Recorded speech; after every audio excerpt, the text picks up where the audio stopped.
Democrats appear to be putting 2024 in the rearview mirror. They are not only regrouping and preparing to be the opposition force in Washington, but they've also begun to consider their prospects for 2028.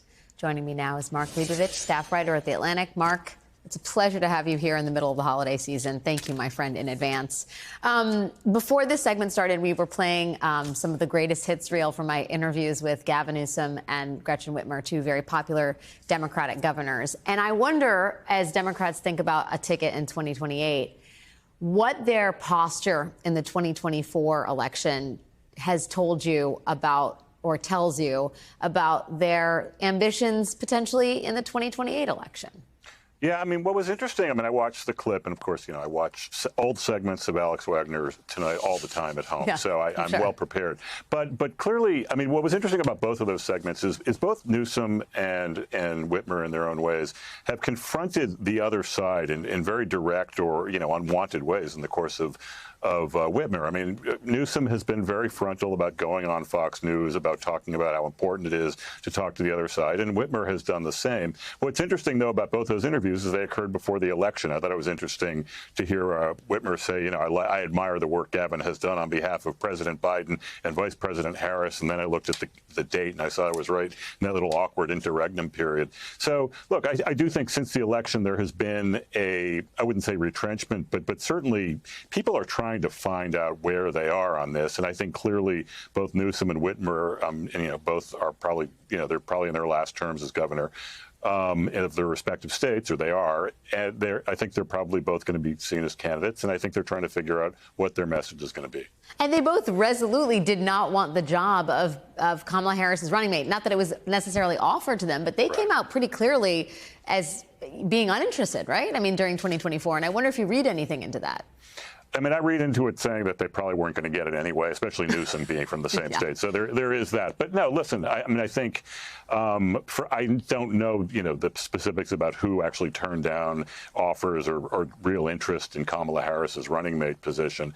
But either way, I do think that going forward, certainly those two will be part of the conversation. But there's a whole other generation of people, some we might not even be thinking about now, who could be front and center in a few years. And I think right now Democrats are trying to figure out, one, they're trying to get over the sort of the shock of the election and the transition and the shock and awe left and right, but also figure out what they want to do as a party and who's going to be leading it.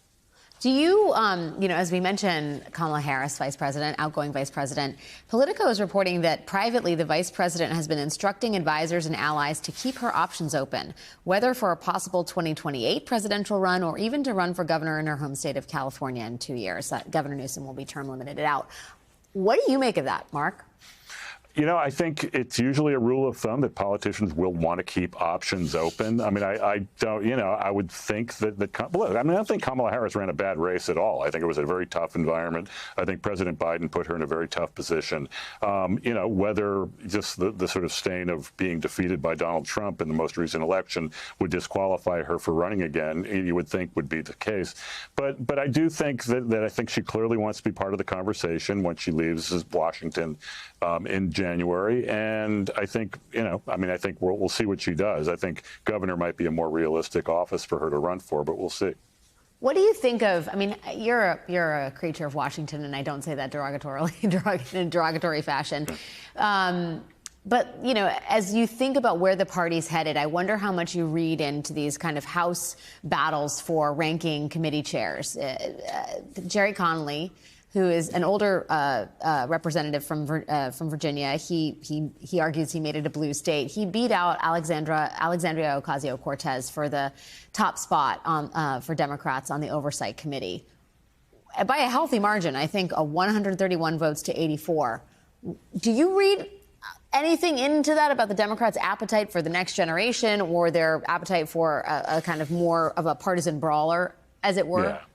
Yeah, I do think that in cases like this, I mean, these congressional elections, a lot of it's about personal relationships, a lot about it is about the quirk of the caucus. And look, Jerry Connolly beating AOC for this position, I mean, it's sort of a setback for AOC, but at the same time, I don't think it matters. And I think AOC is going to be a higher profile member of Congress and possibly more if she decides to run for some higher office in the next few years, including possibly president. So we'll see. I mean, in the other case, I mean, you could say that the insurgent who was Jamie Raskin beat Jerry Nadler. So, I mean, there are two tracks working on now. Right now, you have the governors and possible presidential candidates. And then you have the legislative people who will be pretty visible going forward as the very vocal minority party.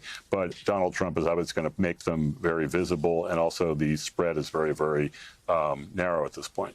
Yes, it's a whole new Washington ahead, and I'm sure you're going to have lots to say about it. Mark Leibovich, thank you for spending the closing hours of our holiday show with me tonight. I really appreciate you, my friend. Happy New Year, Alex. Happy New Year.